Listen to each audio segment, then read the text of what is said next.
Friends, मेरे इस channel में आप सबका स्वागत है। फ्रेंड्स, मैं हूँ Lakshmi Hawaldar, public speaker and motivational speaker. Friends, इस वीडियो को आप पूरा देखिएगा, पूरा वॉच कीजिएगा, क्योंकि इसे रुक रुक कर वॉच मत कीजिएगा, स्किप मत कीजिएगा। इस वीडियो को पूरा का पूरा देखिएगा। इसमें से आपको हर मेरी वीडियो में आपको कुछ ना कुछ सीखने के लिए मिलेगा ही। और मेरा जो उद्देश्य है वो भी यही है कि आपको इस वीडियो में मेरी बातों के ज़रिए अगर किसी को भी थोड़ा सा मोटिवेट होकर के अगर वो अपनी लाइफ में कुछ कर पाए तो ये सबसे बड़ी चीज़ मेरे लिए होगी। तो फ्रेंड्स, एक कहानी मैं यहाँ पे सुना रही हूँ। हो सकता है कि आप रिलेट कर जाओ इस कहानी से। अगर आपको अच्छा लगे ये कहानी तो आप कमेंट कर सकते हैं, कमेंट में मुझे शेयर कर सकते हैं। होता है कि एक मंदिर के सामने एक व्यक्ति रहता है और रोज वो सुबह अपनी जगह से, मतलब मंदिर के सामने जो जगह है, जो झोपड़ी है, वहाँ से रोज पैदल चलकर वो मंदिर में जाया करता था।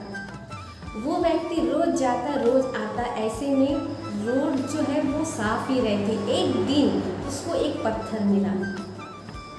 वो पत्थर जो है बहुत ही खूबसूरत है, बहुत ही सुंदर उसको लगा, क्योंकि वो कहते हैं ना कि हर पत्थर मूर्ति नहीं बन सकती। हर पत्थर को मूर्ति बनाने के लिए उसमें भी कारीगरी की आवश्यकता होती है, और उसमें जो कलाकार होती है, जो कला होती है, उसको आर्ट का रूप दे करके उसकी मूर्ति को देने वाला भी वैसा ही पार की नज़र होनी चाहिए। उसकी भी चुनिंदा जो है वो होनी चाहिए, चुनने की क्षमता होनी चाहिए। जैसे कहते हैं ना, हीरे की परख सिर्फ एक जौहरी कर सकता है। वो उस नज़र से देखता है, पॉलिश करता है, फिर उसकी जो कीमत है, वो जो हीरे की जो कीमत है, एक जौहरी भी बता सकते हैं कि उसकी हीरे की क्या कीमत है, और वो कैसे उसको, मतलब वो जो नज़र होती है वो सिर्फ एक जौहरी के नज़र में ही होती है, जो पार की नज़र होती है। तो वैसे ही उस व्यक्ति को उस पत्थर में कुछ अलग दिखा। उसने उस पत्थर को उठाया, पोंछा और सुंदर करके झाड़ पोंछ करके उसने उस पत्थर को लेकर के मंदिर के बाजू में रखा। मंदिर से उसको परिचय करवाया, उस पत्थर से मंदिर को परिचय करवाया। उसके बाद मंदिर में लोग आते जाते थे, तो वो पत्थर को लोग आने जाने वालों से उस पत्थर से परिचय करवाया। ऐसे में पत्थर बहुत दिन तक रहते उसकी जो चमक है, क्योंकि बाहर था तो उसकी बाहर की गंदगी उसमें आके रहते थे। वैसे में वो पत्थर जो है मंदिर में रहते उसको बहुत ही, उसके अंदर एक चमक आ गई थी, बहुत ही सुंदर, बहुत ही चमकदार हो गया था रहते, क्योंकि एक है वहाँ से पॉजिटिव वाइब्रेशन, उसके बाद लोगों का आना जाना, और उसके बाद जो वो व्यक्ति है, उस व्यक्ति की जो पॉजिटिविटी है उस पत्थर में पड़ा, तो वो पत्थर और सुंदर और खूबसूरत हो गए। है एक दिन कि वो व्यक्ति सोचता है, क्यों ना मैं इसे एक अच्छा रूप दे दूँ, क्यों ना मैं इस पत्थर को बहुत ही सुंदर सा एक मूर्त बना दूँ। फिर उसमें कारीगरी करना शुरू कर देता है।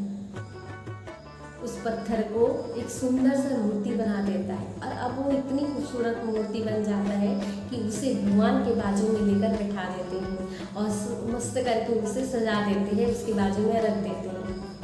अब जब आने वाले उस मंदिर में जो आने वाले जाने वाले लोग रहते हैं, वो रोज़ आते हैं और उसको देखते हैं और सब उसकी तारीफ़ करते हैं, और वो भी बहुत खूबसूरत और बहुत ही सुंदर, मतलब चारों तरफ इतनी पॉजिटिविटी है, चारों तरफ बहुत ही सुंदर देखने के लिए मिलता है। लोग आते हैं तो उसमें नज़र पड़ते हैं, तो भगवान के साथ में उसको भी सब लोग प्रणाम करते हैं। उसकी जो वैल्यू है वो बढ़ जाती है, क्योंकि एक तो मंदिर में है, दूसरी वो भगवान के पास में है, तो उसकी जो वैल्यू है वो इतना 100 कदम, उसकी जो 100% है वो बढ़ जाती है। ऐसे करते करते बहुत दिन बीतता है, 6 महीने, 1 साल, 1.5 साल, 2 साल, बहुत दिन बीत जाता है। बीतने के बाद अब होता यूँ है कि वो जो पत्थर है उसमें थोड़ी सी घमंड आने लगता है। वो अपने आप को भगवान समझने लगता है कि मैं भगवान हूँ, मेरी पूजा होनी चाहिए। अपने आप को भगवान समझने लगता है, उसमें घमंड आ जाता है, उसमें इतनी घमंड आ जाता है कि पहले जो वो व्यक्ति आता था वो बहुत खुश होता था, बहुत ही वो जो पत्थर है खिलखिलाते थे, बहुत ही उसकी चमक एक अलग प्रकार की चमक थी। लेकिन धीरे धीरे बाकी समय तो चमक रहते थे, लेकिन जैसे ही लोग आते थे तो और जैसे ही वो व्यक्ति भी वहाँ पे आते थे तो उस जो इमेज है और पत्थर की जो लहजा है वो तुरंत बदल जाता है। उसको देख करके वो जो व्यक्ति है बहुत अनुभवी था, बहुत एक्सपीरियंस था, वो भी समझ जाता है कि अब इसके अंदर जो है वो जो सरलता है, जिस पत्थर को मैंने लाया था, मैंने इतना चमकाया और फिर उसको भगवान के पास में मूर्ति बनाकर बैठा दिया, अब वो वैसा नहीं रहा, अब वो पत्थर नहीं रहा, अब उसमें वो चीज़ नहीं रही, अब उसमें वो घमंड आ चुका है। तो ऐसे में वो समझ जाता है कि ये जो है ये अब वैसा नहीं है जैसे जिसको मैंने जैसा लाया था। अब सोचने वाली बात होती है कि ये जो एक्चुअली में ये जो चीज़ हो रही थी वहाँ पे, क्या हम आम इंसान ऐसे नहीं होता है? हमारे साथ भी तो ऐसा होता है, हम भी किसी को भरोसा करते हैं, विश्वास करते हैं, पता ही नहीं चलता कि शुरू में क्या होने वाला है, नहीं होने वाला है, क्योंकि हम एक इंसान को 1 साल 2 साल वॉच करने के बाद भी उनको मन के अंदर की बातें नहीं जान पाते। एक साथ रहने के बाद भी, बहुत साल हो जाने के बाद भी हम किसी की मन के अंदर की बातें नहीं जान सकते कि अगले वाला के इंसान की सोच में क्या है, अगले वाला मन में क्या सोचता है। तो है वो व्यक्ति जिसने उस पत्थर को उठा के मंदिर में रखा था, वो व्यक्ति अब ये समझ रहा था कि जिस पत्थर को मैंने प्रेम दिया, स्नेह दिया, मैंने उसका वैल्यू दिया, उसको भगवान के मंदिर में बिठाया, मंदिर में बिठाने की बात तो दूर की बात है, मैंने उसको उस भगवान का दर्जा दे करके बिठाया ताकि लोग उसकी ही वैल्यू दें। और होने भी लगा था कि लोग उसकी वैल्यू भी कर रहे थे, लेकिन उस पत्थर के अंदर अब वो घमंड आ गया है कि जब भी वो व्यक्ति को देखता है वो सोचता है मैं तो भगवान हूँ, इसकी तो कोई औकात ही नहीं है। अब ये जो है ऐसी चीज़ें जो है हमारे एक्चुअली में रियल लाइफ में होता है, अभी करेंट में होता है। आप आसपास देखेंगे, अपने परिवार में भी देखेंगे, अपने दोस्तों में भी देखेंगे कि कुछ ऐसे लोग होते हैं हमारे लाइफ में जो हमें पता ही नहीं चलता कि ऐसे क्या होता है, बाद में पता चलता है कि अरे ये तो ऐसी चीज़ें होती हैं। तो अब वो जो व्यक्ति है उसे बहुत दुख होता है, उसने एक कसम खाते हैं और ऐसे सोचते हैं कि ये जो है मैंने जो किया, मैंने तो बहुत अच्छा किया, बहुत अच्छा काम भी किया। फिर ये उसकी सोच है, ये उसकी सिद्धांत है, मेरे सिद्धांत अच्छा है, मैं चाहता हूँ कि मैं जो करूँ वो अच्छा करूँ।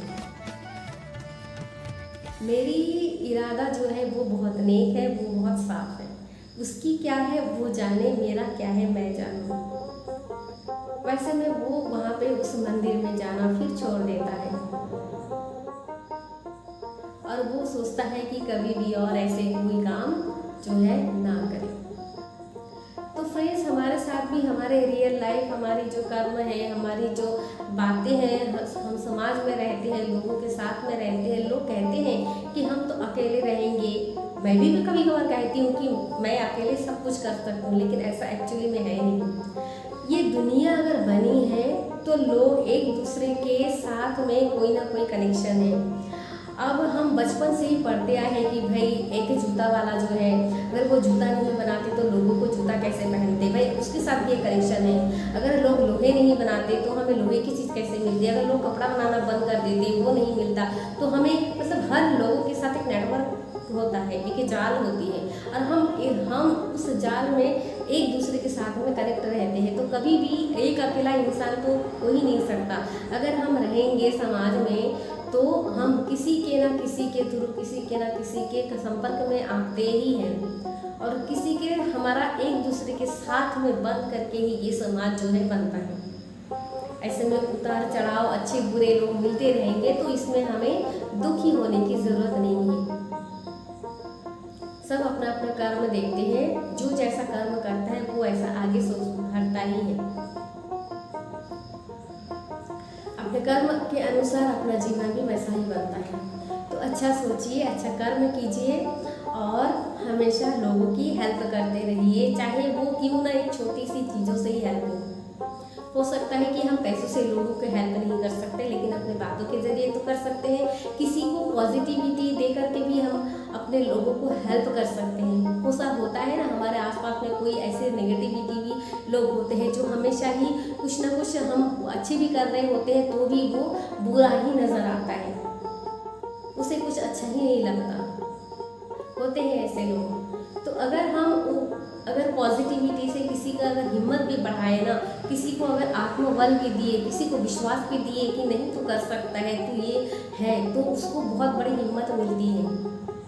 और बस लोगों को क्या चाहिए, लोगों के अंदर तो वो कैपेसिटी रहती ही है, बस उसको एक सही डायरेक्शन और एक सही एक दिशा चाहिए। बस उसके साथ में अगर ऐसे कहो भी ना कि हाँ मैं साथ हूँ, तो फिर उसको बहुत बड़ी हिम्मत मिलती है। जिसके पास कुछ नहीं होता उसके साथ तो हाँ कहना भी बहुत बड़ी हिम्मत हो जाती है। इतना कह दो तो उसमें भी एक इंसान के अंदर वो पॉजिटिविटी आ जाता है। तो हम ऐसे करके भी अपने बातों के ज़रिए से भी हम लोगों की मदद कर सकते हैं। कोई ज़रूरत नहीं है कि हमें बहुत बड़ी अमाउंट की ज़रूरत है, हमें भगवान पे दान की ज़रूरत है, हमें वहाँ पे जाकर इतने सारे पैसे लगाने की ज़रूरत है। अब लोग क्या करते हैं, लोग ये करते हैं कि लालच में भी भगवान के पास से जाते हैं। कुछ चाहिए होता है तो भगवान से मांगते हैं कि मेरा ये काम कर दो, मैं 2 नारियल फोड़ूंगा, अगले वाला आएगा मैं 4 नारियल फोड़ूंगा। तो आप सोचिए कि भगवान जो है वो कभी एक नारियल का टुकड़ा खाया? वो हमारी भावना है, हमारी फीलिंग्स है, जो जब हम सोचते हैं कि हम भगवान के लिए इस चीज़ को बना रहे हैं, इस प्रसाद को बना रहे हैं या इस नारियल को खरीद रहे हैं, उसी क्षण जहाँ से हम कहा कि ये चीज़ मैं भगवान के लिए ले रही हूँ, उसी समय वो अर्पित हो जाता है, उनको प्राप्त हो जाता है वो जो भावनाएं हैं। बाकी वो जो चीज़ है वो तो प्रसाद बनने के बाद लोग ही खाते हैं, हम और आप खाते हैं। क्या भगवान ने कभी नारियल का टुकड़ा एक खाया कभी? तो ये है कि भगवान नहीं खाते हैं ना, भगवान ये सब नारियल ये सब भगवान को सिर्फ और सिर्फ आपकी फीलिंग्स की जो है, फीलिंग्स आपकी भावनाएं, हमारी जो भावनाएं हैं, हमारी जो फीलिंग्स हैं उसकी भूखे होते हैं, ना कि ये नारियल, ना कि ये पैसा। तो इस चीज़ को समझने की कोशिश करेंगे ना तो अब देखेंगे कि हाँ, आकलन कीजिए कि हाँ ये कितनी सच्चाई है इसमें। दोस्तों इसी बात के साथ में इस वीडियो को मैं एंड करती हूँ और आप सब अच्छे रहिए, खुश रहिए, मस्त रहिए।